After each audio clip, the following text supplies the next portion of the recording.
Enséñame a ser como tú, dame tu corazón.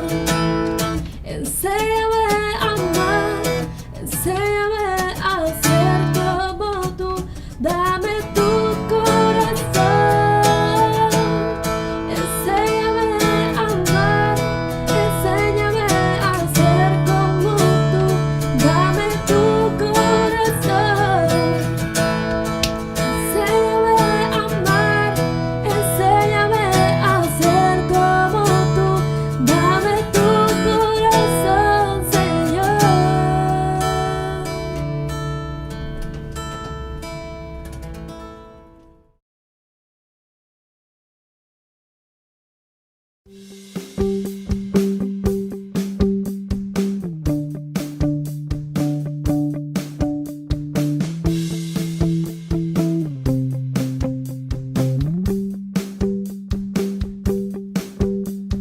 Cristo, que tu reino venga, tu voluntad se haga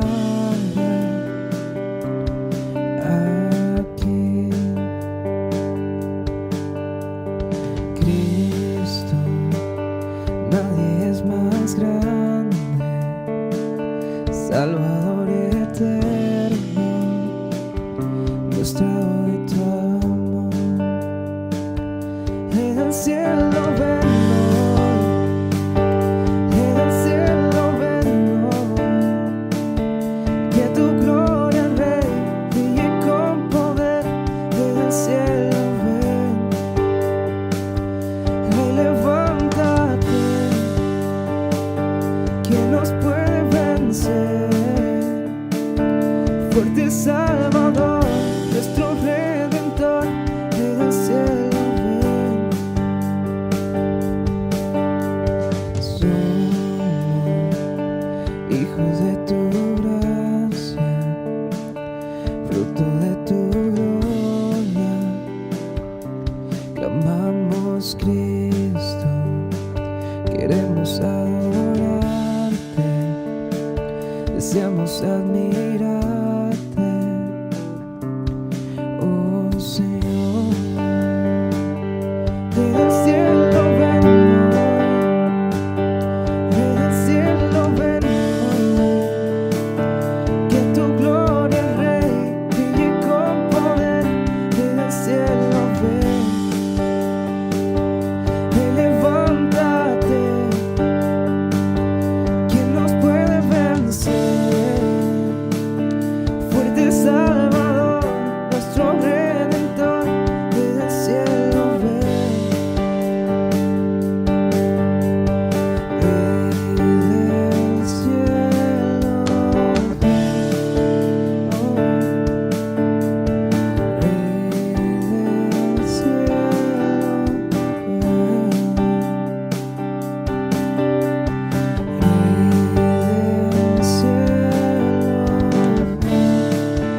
oh, Rey del cielo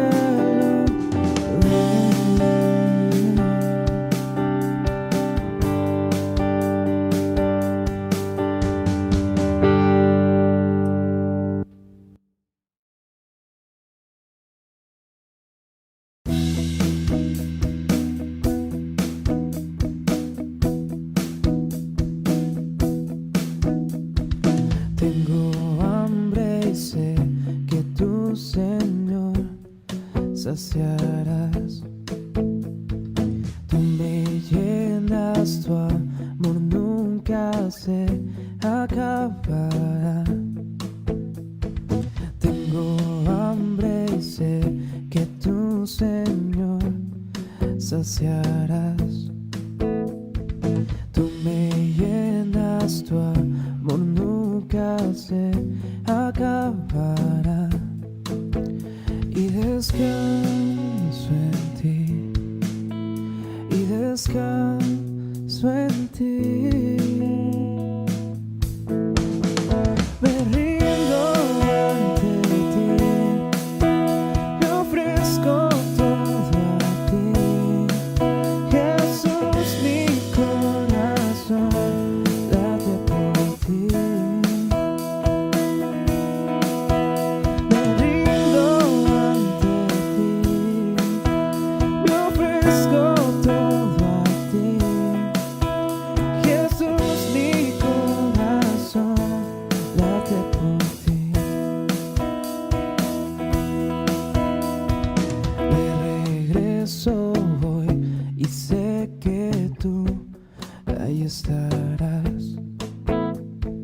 Voy cansado, pero sé que tú me restaurarás y descanso en ti, y descanso en ti. Me rindo ante ti, me ofrezco todo a ti, Jesús, mi corazón late por ti. Me rindo ante ti, me ofrezco todo a ti, Jesús, mi corazón late por ti.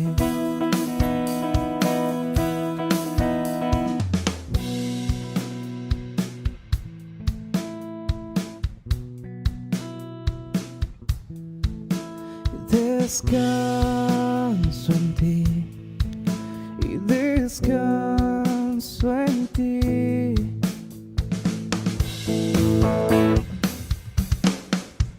Me rindo ante ti, me ofrezco todo a ti, Jesús, mi corazón late por ti. Me rindo ante ti, me ofrezco todo a ti, Jesús, mi corazón late por ti.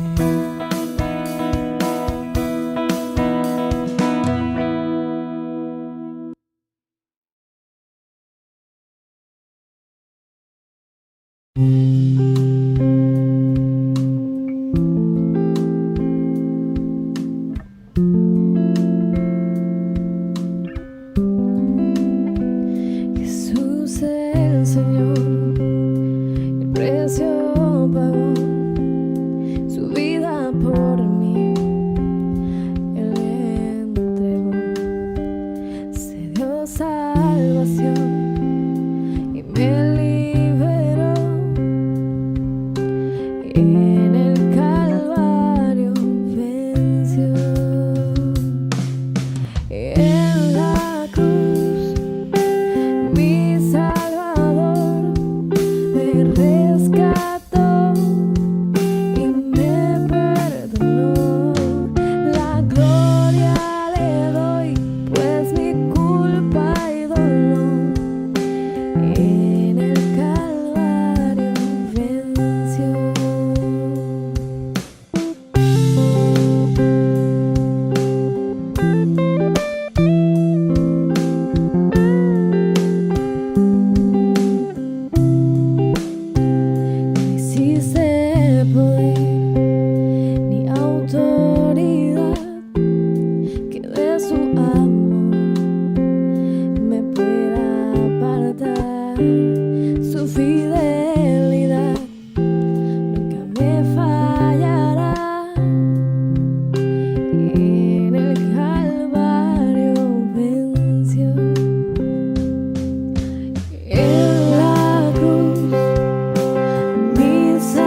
recibir toda adoración,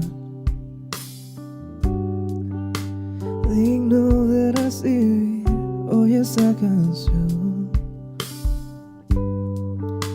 digno de entregarte mi corazón. Vivo por ti, vivo por ti. Cristo Jesús, no hay otro nombre igual. Cristo, no hay nadie más que pueda salvar, digno de entregarte mi corazón. Vivo por ti, vivo por ti, Cristo. Santo como tú no hay nadie, Dios incomparable. Abre tú mis ojos, Cristo. Quiero conocerte más y ser lleno de ti hoy y llevar tu amor al mundo.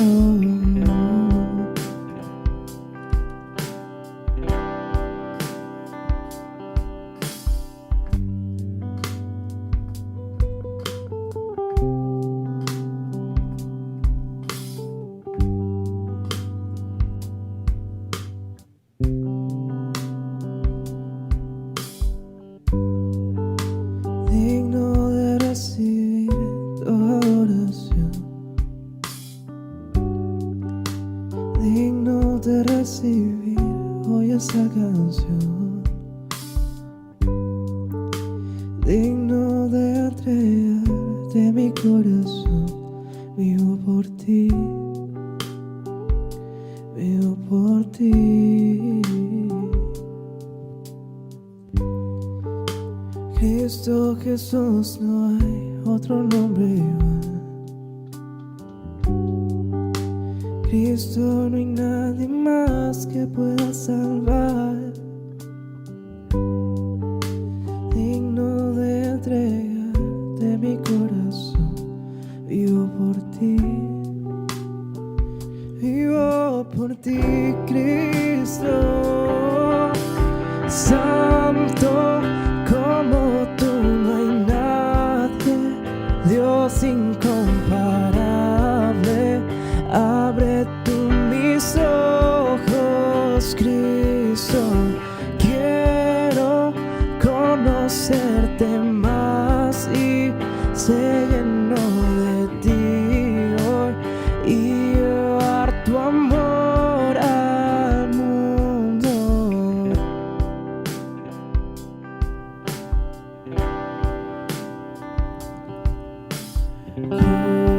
Construiré mi vida en tu amor, allí estoy seguro. Mi confianza está en ti, Señor, y no seré movido. Construiré mi vida en tu amor, allí estoy seguro. Mi confianza está en ti, Señor, y no seré movido.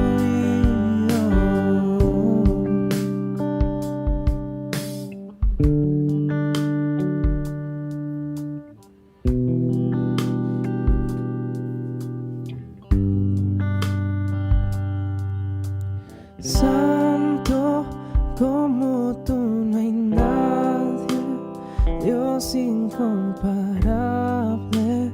Abre tú mis ojos, Cristo. Quiero conocerte más y ser lleno de ti hoy y llevar tu amor al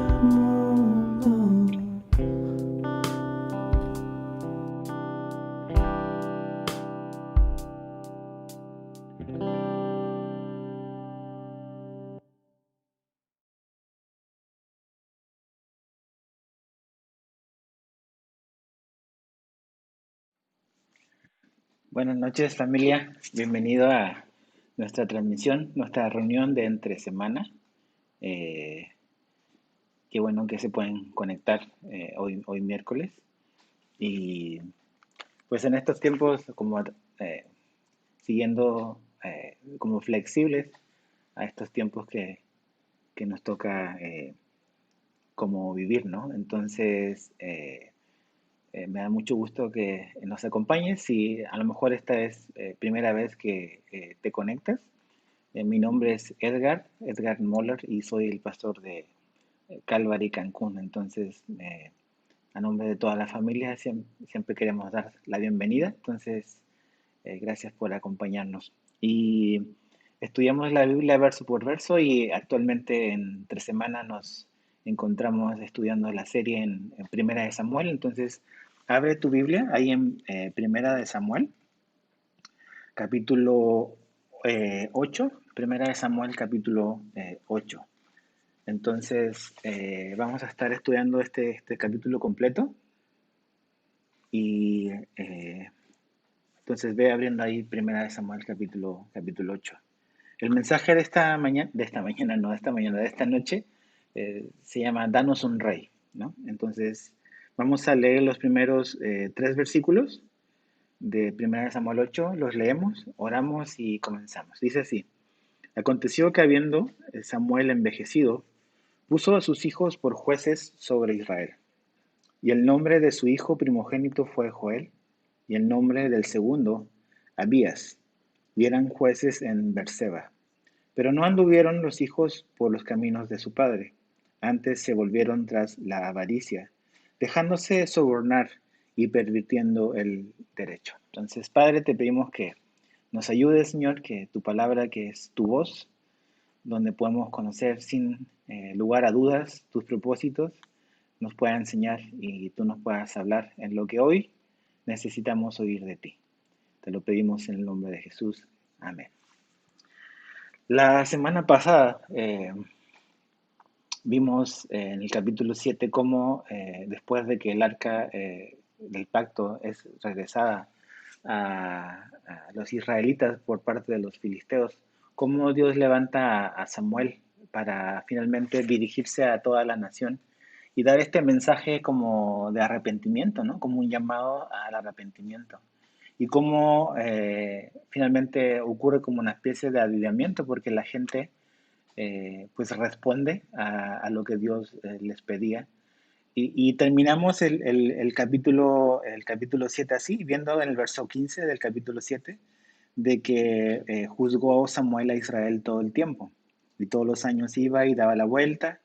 Después el 17 dice, y volvía a Ramá, porque allí estaba su casa, y allí juzgaba a Israel, y edificó allí un altar a Jehová. Y pudiésemos decir, y vivieron todos felices para siempre.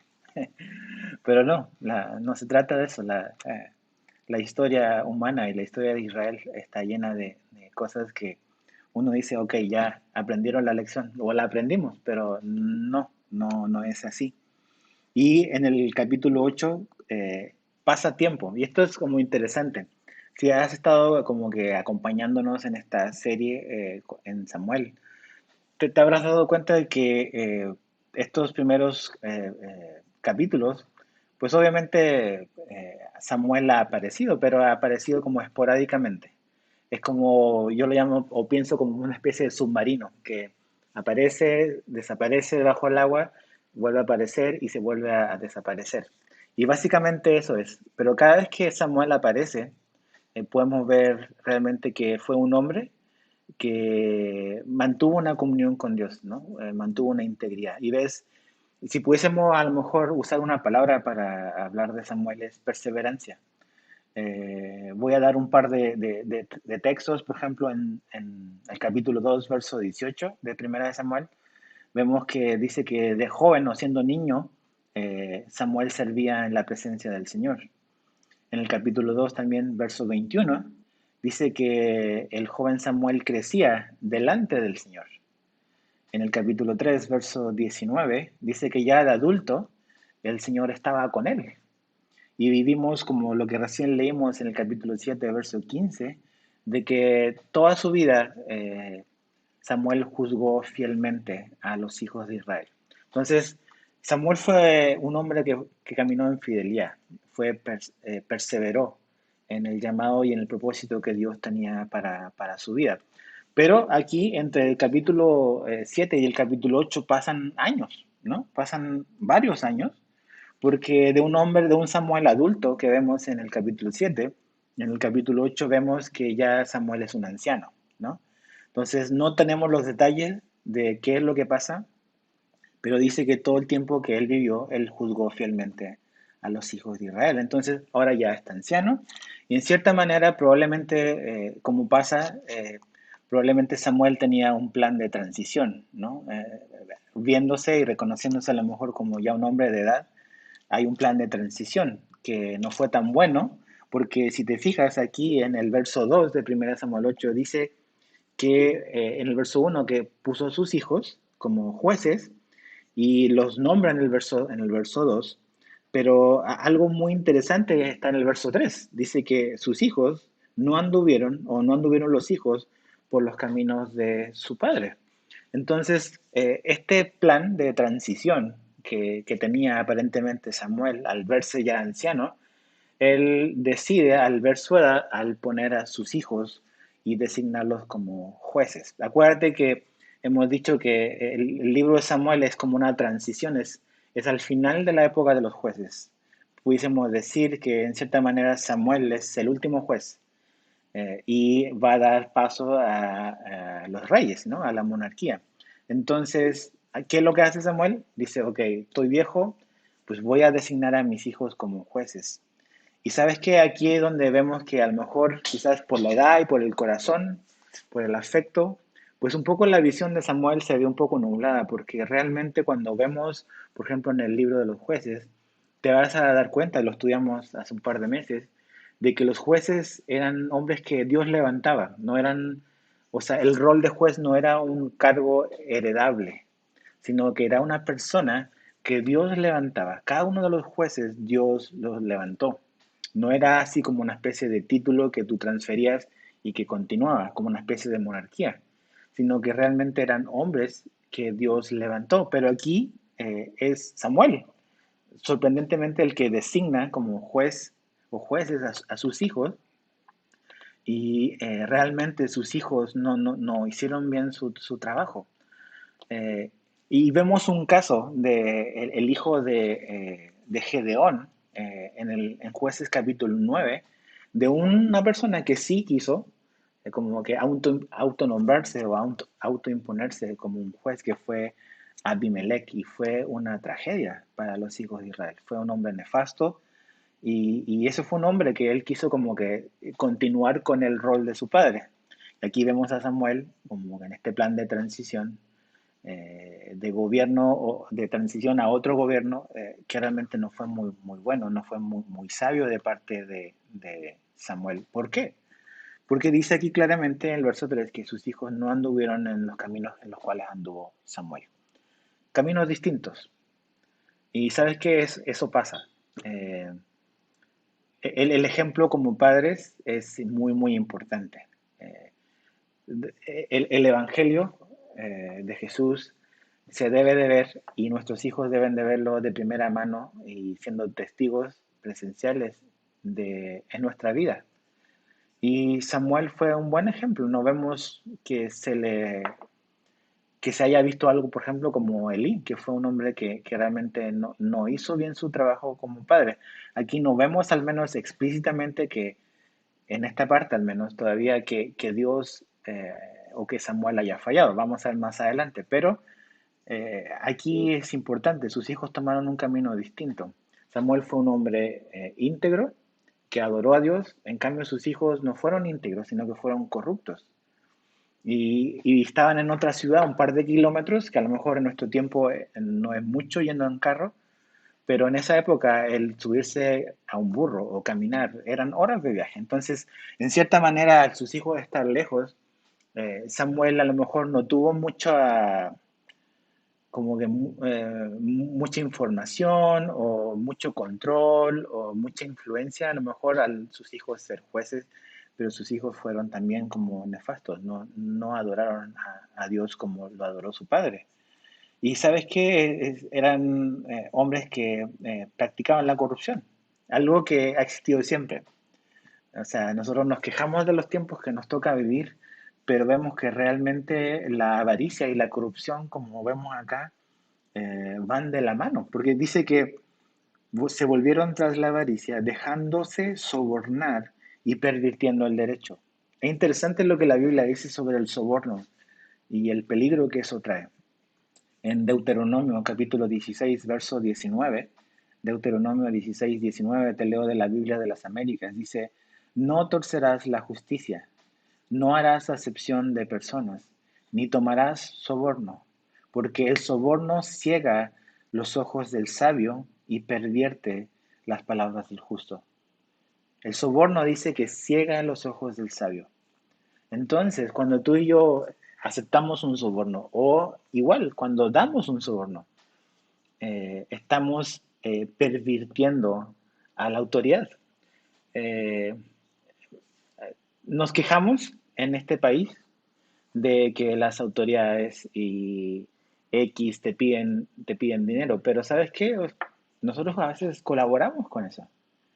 Y estamos, pues, básicamente yendo en contra de algo que la Biblia nos dice que no debemos de participar. Y tenemos todos estos dichos que aquí en México decimos, por ejemplo, el que no tranza no avanza. Entonces, es un asunto cultural que está muy, muy arraigado en nuestra cultura, pero está mal. Eh, los hijos de Samuel eran así, ¿no? Entonces, hombres corruptos. Y finalmente la corrupción tiene que ver con avaricia, con amor al dinero, y siempre están de la mano. El problema de la corrupción básicamente es amor al dinero. Como dice la Biblia, el principio de todos los males es el amor al dinero. No el dinero, sino el amor al dinero. Y estos hombres amaban el dinero y estaban en una posición en la cual seguramente tenían acceso a muchos favores y finalmente dejaron que su corazón se corrompiera por el amor al dinero. Entonces, los hijos muy diferentes a su padre eh, son responsables ellos por esa decisión y por ese camino que ellos tomaron. Ahora, verso 4 al 5, 1 Samuel capítulo 8, verso 4 al 5, dice, entonces todos los ancianos de Israel se juntaron y vinieron a Ramá para ver a Samuel. Y le dijeron, he aquí tú has envejecido y tus ojos, y tus hijos no andan en tus caminos. Por tanto, constitúyenos ahora un rey que nos juzgue como tienen todas las naciones. Y aquí viene como el balde de agua fría para Samuel. Es la petición.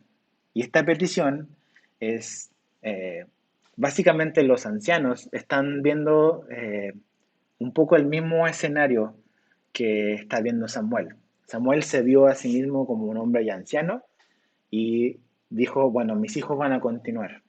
Pero los líderes, los ancianos de Israel, vieron también a Samuel como anciano, pero no veían con buenos ojos a los hijos de Samuel. Entonces, la transición que ellos están pidiendo, básicamente hay un par de razones. Las razones que dan los ancianos es, Samuel, estás viejo, ¿no? Y creo que nunca es muy padre cuando te dicen que ya estás viejo, ¿no?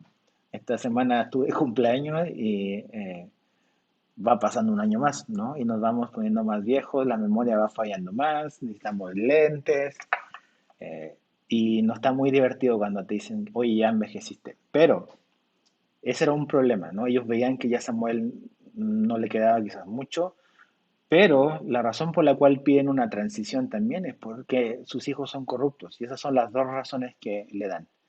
Eres viejo y tus hijos son corruptos. ¿Y cuál es la petición?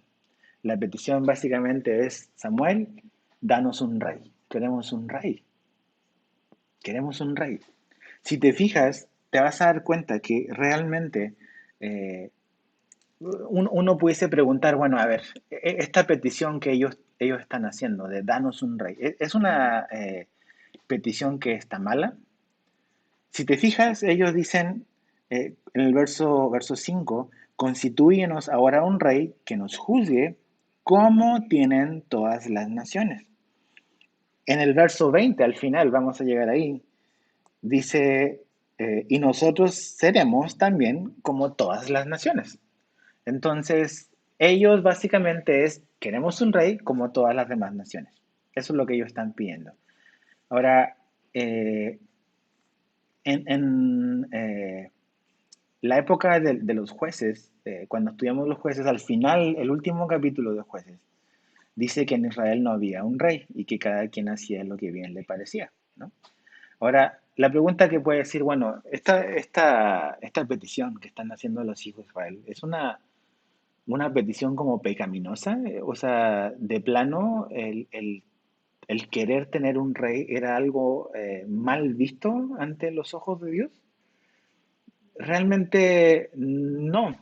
Eh, ¿Por qué? Porque cuando Dios le habla a Abraham y le muestra todo lo que va a ocurrir con la nación de Israel, como que predice y le da una profecía de qué viene más hacia adelante para los hijos de Israel, para la nación que él va a formar de Abraham. Dios le dice que de su nación y de su descendencia van a salir reyes. De hecho, eso está en Génesis 17:6.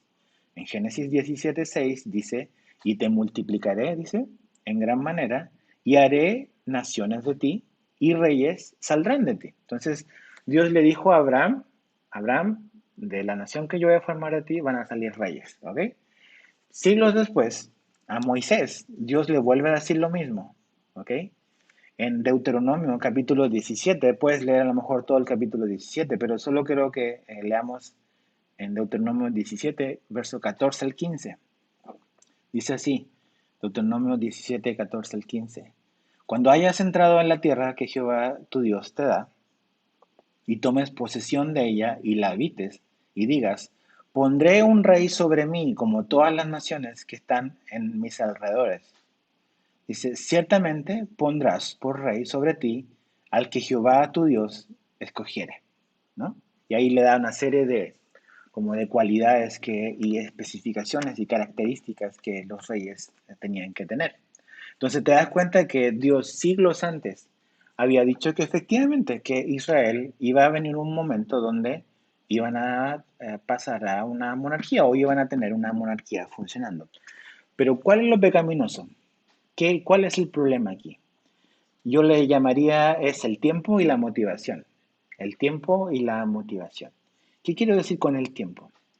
Que lo que molesta a Samuel y lo que molesta a Dios es que finalmente todavía no era el tiempo para esto. No era el momento correcto, sino es el momento incorrecto. Por eso digo tiempo, no era el tiempo todavía, era el momento incorrecto. Sí se había prometido, Dios había dado una promesa que eso iba a ocurrir, pero no está todavía en el tiempo que debe de comenzar. Entonces, eso muchas veces pasa. Eh, a veces nosotros empezamos como que a quejarnos, empezamos a orar y empezamos a pedirle cosas a Dios que probablemente Él tiene para nosotros, pero empezamos a desesperarnos y queremos que Dios haga nuestra voluntad y que Dios nos dé algo en nuestro tiempo, no en su tiempo, ¿no? Entonces, en esa categoría y en esas cosas pueden entrar muchísimas cosas que a veces le pedimos a Dios. Señor, dámelo, dámelo ahora, ahora lo necesito y ahora lo quiero y por favor, y insistimos, insistimos y ya, y ¿sabes qué? O sea, estamos así como los hijos de Israel. O sea, todavía no ha llegado el tiempo perfecto, es el tiempo incorrecto. Pero nosotros estamos de necios, estamos de rebeldes, estamos pide y pide algo que todavía no nos toca. Entonces, ese es el problema aquí, es que el momento es el momento incorrecto. Pero no solamente eso, sino que la motivación es incorrecta también. Ese es el problema con esto, es el tiempo incorrecto y la motivación incorrecta. Porque ¿cuál es la motivación que ellos tienen? Lo que leímos hace un rato, lo que está al final del verso 5, lo que está comenzando el verso 20, es cómo tienen todas las naciones. Esa es la motivación y esa motivación está incorrecta. ¿Qué es lo que ellos querían? Ellos querían ser como las naciones que los rodeaban. Eso es lo que ellos querían tener. Y eso está mal. Acuérdate, o sea, la nación de Israel, los hijos de Israel, Dios los escogió, no porque eran brillantes, no porque eran una supernación, sino porque eran pequeños, eran insignificantes, y Dios los llamó para ser su pueblo. Y sabes que también es lo mismo. Y sabes que Dios llamó a Israel para vivir una vida diferente, para vivir una vida en santidad, una vida apartada para Dios, para que ellos pudiesen glorificar a Dios y las naciones del mundo pudiesen ver en Israel a este Dios glorioso y hermoso que vemos en la Biblia. Pero ellos habían sido llamados a vivir una vida diferente. Y tú y yo, como cristianos, también hemos recibido el mismo llamado. Dios nos llama a vivir una vida diferente a este mundo, diferente a cómo vive el vecino, diferente a los valores que este mundo tiene. Eh, Pablo lo explica con mucha como claridad en Romanos capítulo 12. Mira, abre ahí tu Biblia en Romanos capítulo 12. En el Nuevo Testamento, después del libro de Hechos, Romanos capítulo 12. Mira lo que Pablo dice ahí, Romanos 12, verso 2. Te lo voy a leer de la Biblia de las Américas. Dice, y no os adaptéis a este mundo, sino transformaos mediante la renovación de vuestra mente, para que verifiquéis cuál es la voluntad de Dios, lo que es bueno, aceptable y perfecto.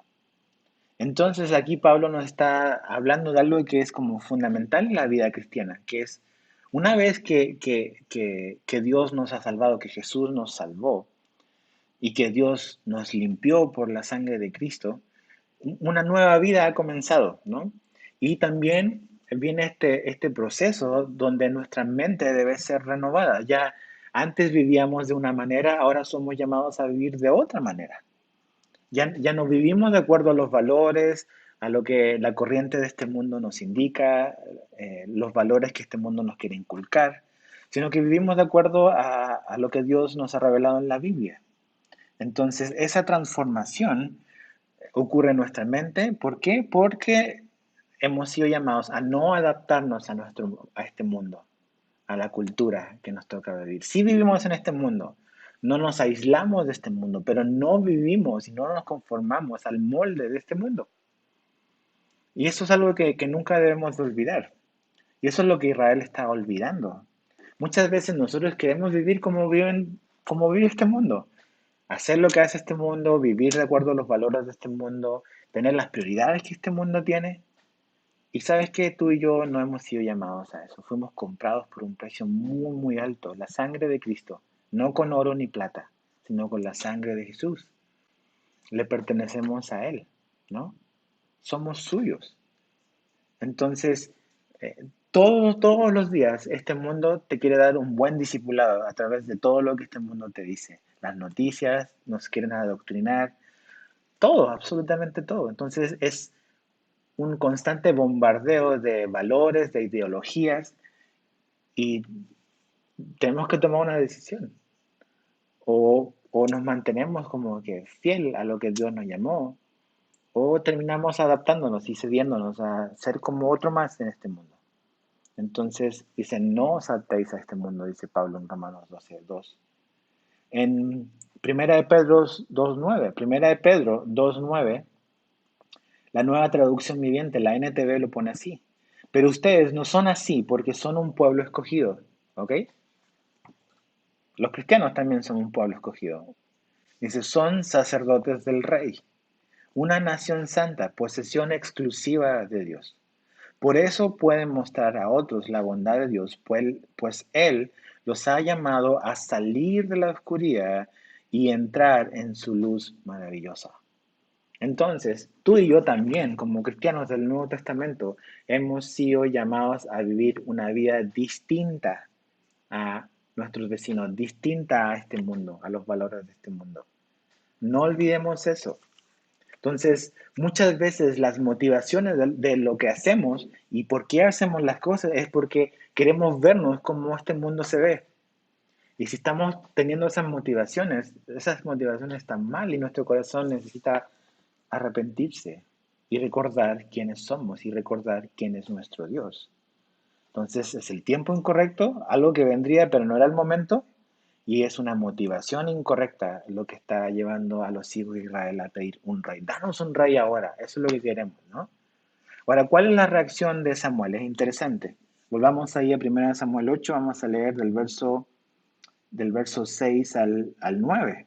Dice, pero no agradó a Samuel esta palabra que dijeron, danos un rey que nos juzgue. Y Samuel oró a Jehová. Y dijo Jehová a Samuel, oye la voz del pueblo en todo lo que te digan, porque no te han desechado a ti, sino a mí me han desechado, para que no reine sobre ellos, conforme a todas las obras que han hecho desde el día que los saqué de Egipto hasta hoy, dejándome a mí y sirviendo a dioses ajenos, así también contigo. Ahora, pues, oye su voz, mas protesta solemnemente contra ellos y muéstrales cómo les tratará el rey que reinará sobre ellos. Entonces, la reacción de Samuel esto fue como un balde de agua fría para él, ¿no? O sea, él no se veía venir esto. Y su primera reacción básicamente es enojo. O sea, esto le molestó, ¿no? ¿Cuántas veces esa es nuestra reacción? Y con razón muchas veces nos enojamos por cuando vemos ciertas cosas que no deben de ser, ¿no? En la iglesia, en nuestros hermanos, en amigos de la fe. Dice, ay, y a veces nuestra reacción es, o sea, este es el sentimiento, pero reaccionamos mal, o sea, como que no tenemos una buena actitud. ¿Y a qué lo llevó la reacción de Samuel a hacer? Lo llevó a orar. No se quedó simplemente con el enojo y les respondió de una mala manera, o reaccionó en la carne, o reaccionó un impulso, o les gritoneó, o les aventó piedra. No hizo eso, sino dice que Samuel oró a Dios. Y eso es lo que tenemos que hacer. Hay cosas que nos molestan, hay cosas que no están bien, pero necesitamos llevar todas las cosas, todos los asuntos a Dios, ¿no? Ese es el ejemplo que vemos como que práctico para nosotros en la vida de Samuel. Esto no debe ser, esto ni siquiera le agrada a Dios, pero voy a orar con Dios, voy a presentar esta situación y la voy a poner en manos del Señor. Entonces, eso es lo que está haciendo Samuel. Ahora, sorpresa, sorpresa para Samuel. Yo creo que Samuel no se esperaba la respuesta que Dios le va a dar. ¿Cuál es la respuesta que Dios le da? Verso 7 dice, y dijo Jehová a Samuel, oye la voz del pueblo.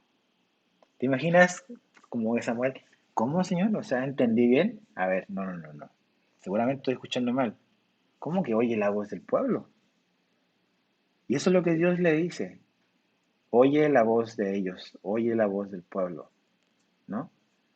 Entonces, ¿qué sorpresa debe haber sido para este hombre oír esta respuesta de parte de Dios, ¿no? Pero no es así como que Dios está diciendo, sí, ellos tienen razón, ellos están haciendo bien, este es el momento, no. Dios le dice básicamente que lo que ellos están haciendo es derecha y abiertamente una rebeldía y una desobediencia hacia Dios. O sea, Israel está rechazando a Dios como rey e Israel está rechazando, Dios le dice a Samuel como un líder, ¿no? Es un rechazo a Dios como el rey. Porque fíjate lo que dice el verso 7, dice, porque no te han desechado a ti, sino a mí me han desechado para que no reine sobre ellos. Esa palabra reine sobre ellos, ¿ok? No es que Israel no tuviese un rey. Aquí Dios dice, ellos no quieren que yo reine sobre ellos. Ellos quieren algo visible. Ellos no quieren algo invisible. Ellos quieren tener un rey como tienen los demás. Pero el problema básicamente es que ellos no quieren que yo sea el que reine sobre ellos, ¿no? Es muy importante porque estos como que amagues o intentos como de monarquía y de pedir un rey, no es primera vez que sucede aquí. Especialmente en Jueces, Con Gedeón intentaron hacer lo mismo. No vayas ahí, pero yo te lo voy a leer en Jueces capítulo 8, Jueces 8, versos 22 y 23. Dice así, y los hombres de Israel dijeron a Gedeón, reina sobre nosotros, tú y tus hijos, y también el hijo de tu hijo. O sea, ¿qué es eso? Es monarquía, o sea, es algo hereditario. Porque nos has librado de la mano de Madián. Pero Gedeón les dijo, verso 23 de Jueces 8, no reinaré sobre vosotros, ni tampoco reinará sobre vosotros mi hijo. El Señor reinará sobre vosotros. Ahí está. Entonces, cuando Samuel dice esto y Dios le responde, Dios le está diciendo básicamente a Samuel, ¿sabes qué, Samuel? Lo que Israel, el problema que Israel tiene es que ellos no me quieren a mí como rey, ni te quieren a ti tampoco. Ellos quieren ver a un rey visible, un rey que se pueda ver, ¿no? Esto de la fe, esto de caminar por fe, no le agrada. Ellos quieren algo visible. Es como cuando Moisés subió al monte Sinaí a buscar las tablas.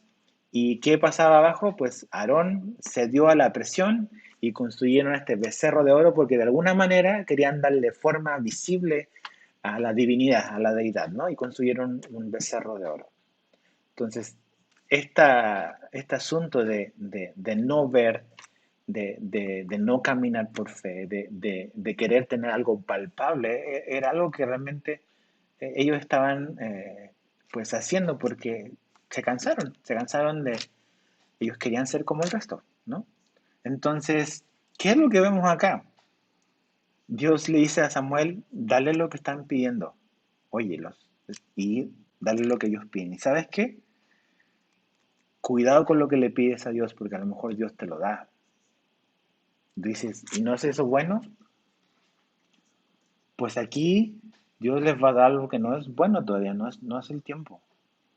Y Dios les dice que lo que ellos están pidiendo, en el fondo, va a ser algo que les va a traer dolor, sufrimiento, va a ser algo pesado, va a ser algo del cual ellos se van a arrepentir más adelante. Y cuando ellos pidan ayuda, Dios no va a responder.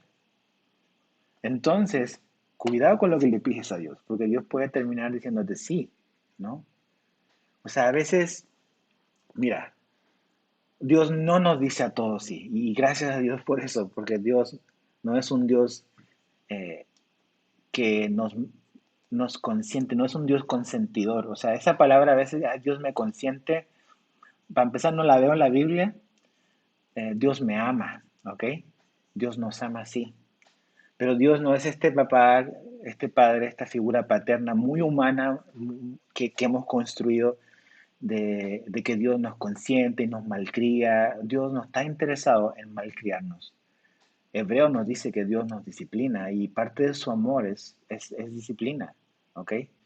Entonces, pero aquí vemos que finalmente llega un momento, Dios puede decir, ¿sabes qué? Si eso es lo que quieres, pues ahí te va, ¿no? Y vas a ver que realmente lo que tanto pedías y lo que tanto querías te va a dejar igual de vacío, igual y peor de lo que estabas. Entonces, en el Salmo 106, verso 15, dice lo siguiente, dice, y Él les dio lo que pidieron, dice el Salmo 106, 15, y Él les dio lo que pidieron, hablando de Dios, más envió mortandad sobre ellos. Entonces, ¿cuántas cosas realmente a veces estamos así como de necios, de tercos con Dios, dámelo, esto es lo que quiero, esto es lo que quiero, y puede ser cualquier cosa, ¿no? Y Dios en algún momento, pues, bueno, si eso es lo que quieres, pues ya vas a ver, ¿no? Eh, que los deseos de tu corazón no son siempre lo mejor para ti, ¿no? Acuérdate, la Biblia dice que no hay nada más engañoso que el corazón del hombre. ¿Quién lo conocerá? Pues el Señor lo conoce, ¿no? Entonces aquí Dios le dice, ok, eso es lo que quiere, pues eso es lo que van a tener. Pero no es una bendición, ¿no? O sea, algo muy importante, o sea, la autorización de Dios no necesariamente es la bendición de Dios, ¿ok? A veces simplemente queremos que Dios como que nos ponga el sello de autorizado, ¿no? Como una transacción, ok, ya pasó, pero Lo que tenemos que preguntarnos es no solamente si Dios está autorizando esto, ¿es realmente esto como que lo que realmente Dios quiere para mí? ¿O nada más estoy como de berrinchudo, de malcriado y que quiero que a todas fuerzas se haga lo que yo quiero? Eso es lo que estamos viendo, los hijos de Israel. Tenemos que tener cuidado. Tenemos que tener mucho, mucho cuidado. Y ¿sabes qué? Aquí Dios les da una advertencia. Les da la advertencia del verso 10 al 18. Lo vamos a leer rápido. Dice, eh, y refirió Samuel, dice, todas las palabras de Jehová al pueblo que le había pedido rey. Dijo pues, así hará el rey. Entonces, ok, Dios le dice a Samuel, ok, ellos necesitan saber lo que están pidiendo. Esto va a venir, ok, no es así como que eh, ya, de una vez, lo que ustedes digan. No, Dios es muy, muy bueno. Les dice, esto es lo que, las consecuencias, esto es lo que va a pasar si ustedes se mantienen como que queriendo hacer su propia voluntad, ¿no? Mira, verso 11. Así hará el rey que reinará sobre vosotros. Tomará, y subraya esa palabra, aparece 4 veces, tomará. Tomará vuestros hijos y los pondrá en sus carros y en su gente de a caballo para que corran delante de su carro. Verso 12. Y nombrará para sí jefes de miles y jefes de cincuentenas y los pondrá a sí mismo para que aden sus campos y cieguen sus mieses y a que hagan sus armas de guerra y los pertrechos de sus carros. Verso 13. Segunda vez tomará. Tomará también a vuestras hijas para que sean perfumadoras, cocineras y amasadoras. Asimismo, tercera vez, tomará lo mejor de vuestras tierras, de vuestras viñas y de vuestros olivares y los dará a sus siervos. Verso 15, diezmará vuestro grano eh, y vuestras viñas para dar a sus oficiales y a sus siervos. 16, cuarta vez, tomará vuestros siervos y vuestras siervas, vuestros mejores jóvenes y vuestros asnos, y con ellos hará sus obras. Diezmará también vuestros rebaños y seréis sus siervos. Y clamaréis aquel día a causa de vuestro rey que os habéis elegido, mas Jehová no os responderá en aquel día. Entonces aquí hay una seria advertencia de parte de Dios de esto es lo que va a ocurrir si ustedes insisten en querer un rey ahora terrenal, ¿no? No en el tiempo de Dios, no de acuerdo a la voluntad de Dios, es nada más lo que ustedes quieren, en lo que ustedes son necios e insisten en pedir. Y ese es el perfil que le da. Básicamente pudiésemos decir como autoritarismo y esclavitud. Eso es lo que les espera, básicamente, ¿no? Y sabes qué, cuando leía esto, pensaba, eh, digo, la iglesia no está para juzgar al mundo, pero nosotros los cristianos podemos decirnos las cosas que muchas veces vemos entre nosotros. Y sabes que a veces me llama la atención y yo también tengo que, pues muchas veces cuidar mi corazón porque en cada época electoral, a veces veo que muchos cristianos como que se ilusionan y se esperanzan en que ahora sí, viene un rey que viene lo que necesitamos. Entonces, este político, X político, ahora sí va a cambiar al país. ¿Sabes qué? Es un poco como que deplorable ver generalmente en épocas de elecciones presidenciales cómo ante los cristianos realmente nos atacamos.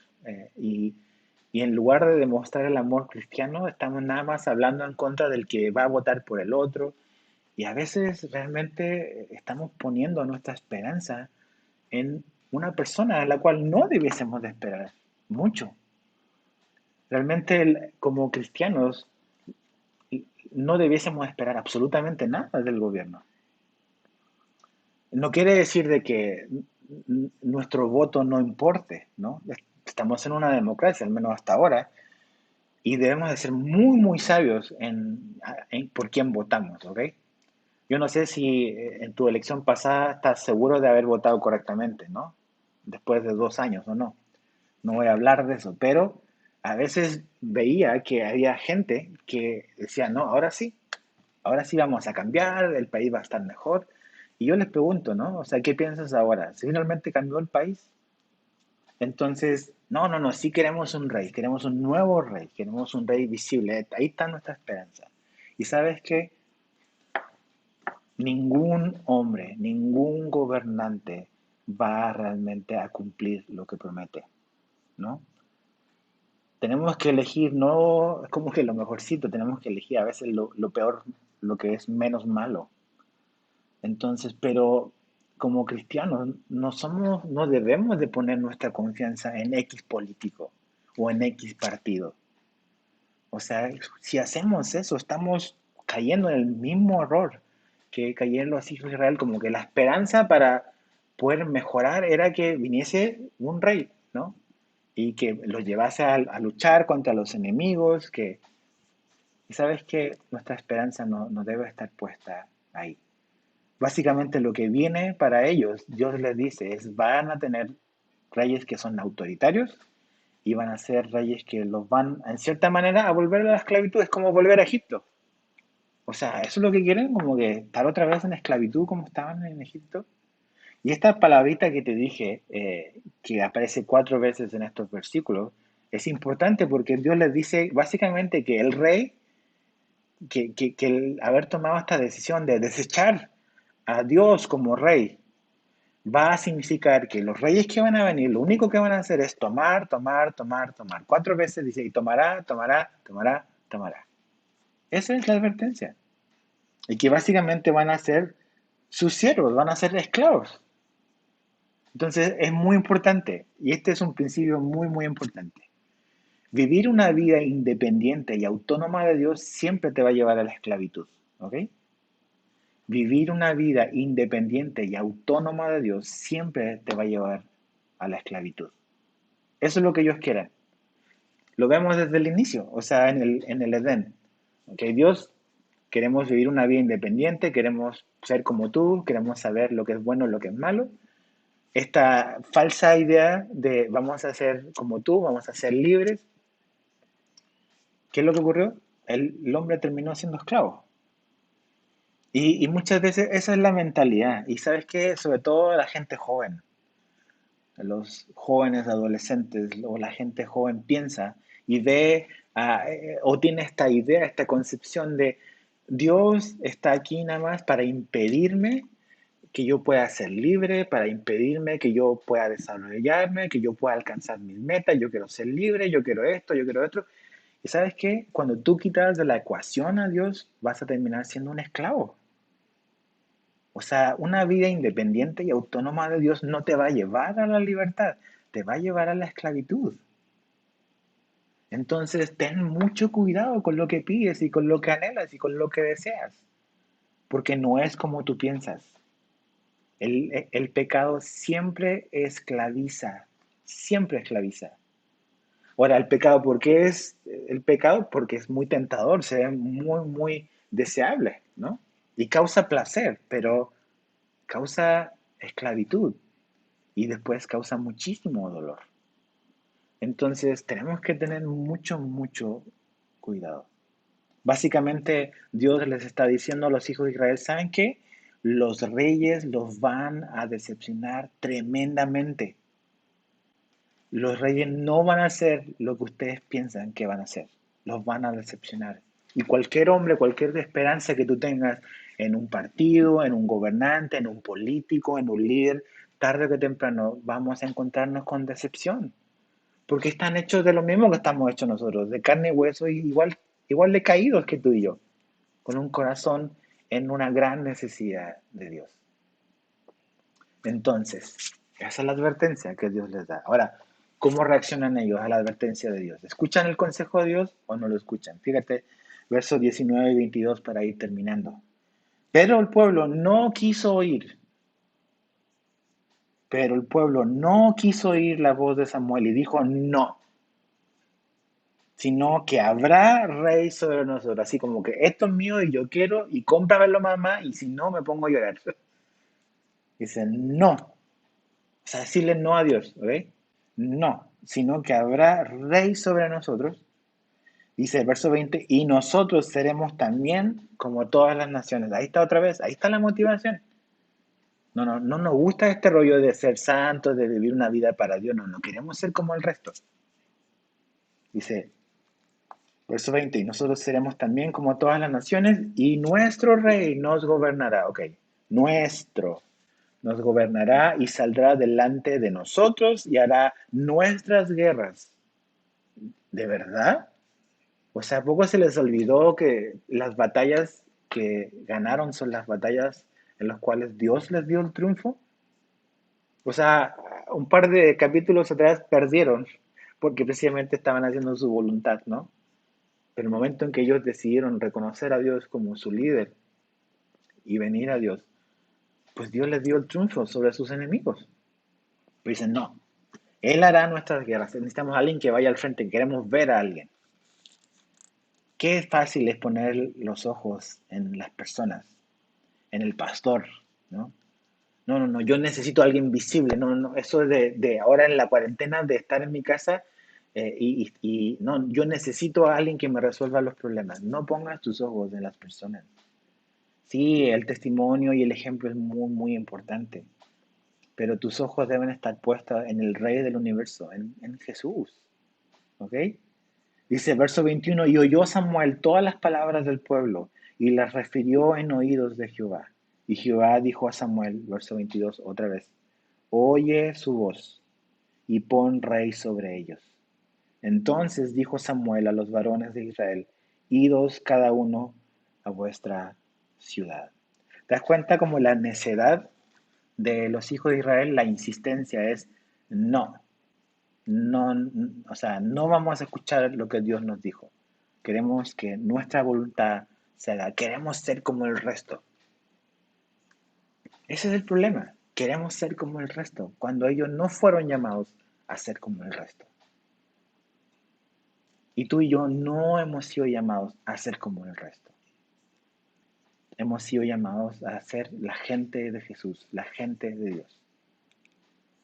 Entonces, ¿qué vamos a hacer? O sea, me impresiona que Samuel dice, ok, mejor vámonos cada quien para su casa. Necesitamos como, necesito pensar esto. Necesito saber cómo le voy a hacer. Necesito esperar instrucción y dirección de parte de Dios en cómo va a desencadenarse esta elección de un rey. Pero ahí está. Hay bendición, hay, hay plenitud, hay satisfacción viviendo una vida independiente y autónoma de Dios. No la hay, no la hay. ¿Y saben qué? O sea, cuando ves la lista, o sea, ves Saúl, ok, el primer rey. Después ves a David, un hombre un poco más decente que Saúl a lo mejor. Pero David también hizo cosas que no debía de hacer. Salomón, o sea, partió muy bien, pero lee Eclesiastés y ve cómo terminó. Y después, pues el reino dividido y los reinos del norte, los reinos del sur y la lista de reyes, nefastos, la mayoría, muy pocos son realmente como que dignos de reconocer. Entonces van a quedar curados de espanto los israelitas con los reyes que les toca venir, ver. Pero ese es el camino que ellos decidieron y Dios se los concedió. Mas no sin antes una advertencia de lo que iba a ocurrir. Pero ¿sabes qué? La pregunta con la cual quiero terminar es ok, ¿qué tiene que ver esto conmigo ahora? Básicamente es lo mismo que tiene que ver con ellos. Es, ¿quién quieres que sea el rey de tu vida? ¿Quién es el rey de tu vida? ¿Es Jesús el rey de tu vida? ¿O es otra cosa? ¿O eres tú el rey de tu vida? ¿Quién es el rey? La pregunta puede ser, ¿cuál es el rey que necesitamos? ¿O cuál es el rey que nos conviene? ¿Cuál es el rey que realmente me va a llevar a lo que en el fondo necesito? La respuesta es, ese rey es Jesús. Jesús es el rey que necesitamos.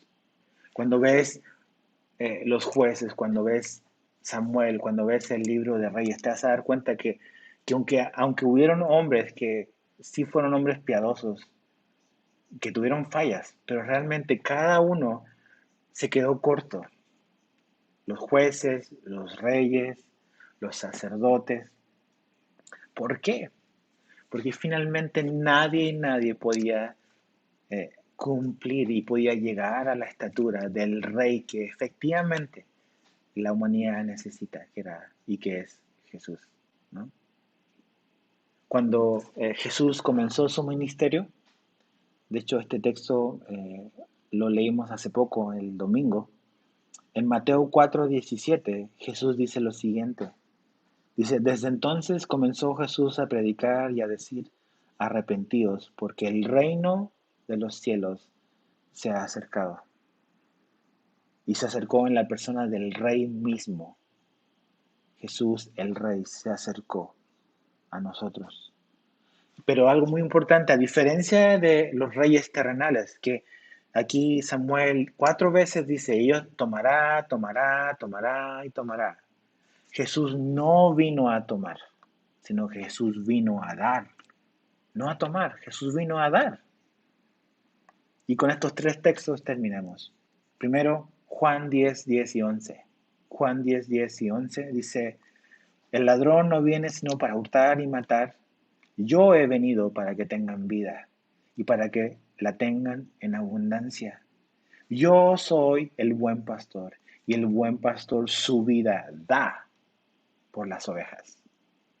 Jesús no toma la vida de sus ovejas, Jesús da la vida por sus ovejas. Este rey pone su vida por su rebaño. Juan 14, 27. Juan 14, 27 dice, la paz os dejo, mi paz os doy. No os la doy como el mundo la da. No se turbe vuestro corazón ni tenga miedo. Jesús nos da paz. Nos da vida, nos da paz. Y finalmente en Mateo 11, 28 al 30, Mateo 11, 28 al 30 dice, venid a mí todos los que estáis cansados y cargados. ¿Qué era lo que van a hacer? Iban a ser los reyes que Dios les dice a los hijos de Israel, los van a dejar cansados, porque van a tomar de sus hijos, de sus hijas, van a quedar exhaustos. Eso van a ser el rey que tanto quieren. Pero este rey, Jesús, Dios hecho hombre, dice y nos dice, venid a mí todos los que estáis cansados y cargados, y yo os haré descansar. Tomad mi yugo sobre vosotros y aprended de mí, que soy manso y humilde de corazón, y hallaréis descanso para vuestras almas, porque mi yugo es fácil y mi carga ligera. Eso es lo que el Rey Jesús nos da. Él no viene a tomar, Él viene a dar. Entonces, ¿qué vas a hacer con Jesús? ¿Qué vas a hacer con Jesús? Tú a lo mejor que nada más has oído de Jesús, que a lo mejor vas a la iglesia, pero que realmente no has rendido tu vida al reinado de Jesús. Dices, no, yo quiero un rey visible, yo quiero yo ser el rey. Ese camino solo te va a llevar a la esclavitud. Mejor sométete y ríndete voluntariamente al reinado fiel, amoroso, justo, bondadoso del Rey Jesús. Acompáñame a orar. Señor, te damos gracias por tu amor. Gracias por darnos a Jesús, tu Hijo. Gracias, Jesús, por haber venido, porque tú eres el Rey que efectivamente necesitamos. Tú eres un Rey que no viene a tomar, sino viene a dar. Tú tomaste la iniciativa y tú pusiste tu vida por nosotros. Entonces, Señor, ese es el Rey que queremos, ese es el Rey que necesitamos. Ayúdanos ahora a nosotros a poner nuestra vida y rendirnos a ti voluntariamente. Al ver que solo en ti, Señor, solo en Jesús, está lo que en el fondo de nuestro corazón, de nuestra alma, necesitamos, Señor. Entonces, gracias porque tú no eres un tirano. Gracias porque al someternos a ti, encontramos la verdadera libertad. Aunque paradójico se oiga, el someternos a ti nos lleva a la libertad. Entonces, Señor, convence a los que no están convencidos de esto. Y sálvales, Señor, y háblales en su corazón. Y revélate a sus vidas. En esta noche te lo pedimos. En el nombre de Jesús oramos. Amén. Bueno, pues que Dios los bendiga. Nada más un par de anuncios. Recordarles de que el día domingo nos estamos reuniendo presencialmente ya desde hace varias semanas en las instalaciones de Calvary Cancún. Entonces la reunión es a las 10 de la mañana y como siempre lo anunciamos, tienes que registrarte. Ahí está la dirección. Es www.calvary.mx/registro. Si quieres acompañarnos el día domingo a las 10 de la mañana presencialmente, te tienes que registrar ahí. Los cupos son limitados, estamos aún con muchas restricciones, pero cuidándonos, siguiendo las indicaciones de nuestras autoridades. Entonces, si quieres acompañarnos el domingo a las 10 de la mañana, ingresa a esta página. El registro se abre, se abre los jueves a las 8 de la mañana. A partir de mañana jueves, a partir de las 8 de la mañana, ya te puedes registrar, ¿ok? ¿Qué es lo que estamos haciendo? ¿Qué es lo que estamos pidiendo? Algo básicamente es leer muy bien las indicaciones que están ahí en esa página de lo que debes de llevar, de lo que debes de considerar si quieres ir. Y también estamos pidiendo que si tú vas a ir con tu esposa, van a ir como en matrimonios juntos que viven en la misma casa, puedan a lo mejor poner el nombre del esposo y la esposa y el apellido, ¿no? Entonces, en este caso, por ejemplo, en mi caso, Edgar y Liliana Moller o Lily Moller y ponen la opción 2. Entonces, así podemos a lo mejor ubicarte, que te sientes junto a tu esposa o a tu esposo, sea el caso que sea, ¿no? Entonces, regístrate de esa manera ahí en la página www.calvary.mx/registro a partir de mañana a las 8 de la mañana y si no alcanzas o no quieres ir, en línea, ¿no? Seguimos transmitiendo en línea en nuestro canal de Facebook y también en nuestro canal de YouTube. Recuerda también, hace rato que no le hacemos mucha mención, pero tenemos una aplicación para dispositivos móviles. Si estás interesado en oír más de los recursos que tenemos disponibles, búscanos en tu tienda de aplicaciones como Calvary Cancún y puedes descargar y acceder a más de 700 audios que tenemos disponibles ahí. Entonces, creo que eso es todo. Espero que no se me olvide nada. Y nos vemos, si Dios quiere, el domingo, ya sea presencialmente o en línea. Así que les mando un fuerte abrazo, familia. Dios los bendiga, los quiero mucho, los extraño y que pasen una muy buena noche. Hasta pronto.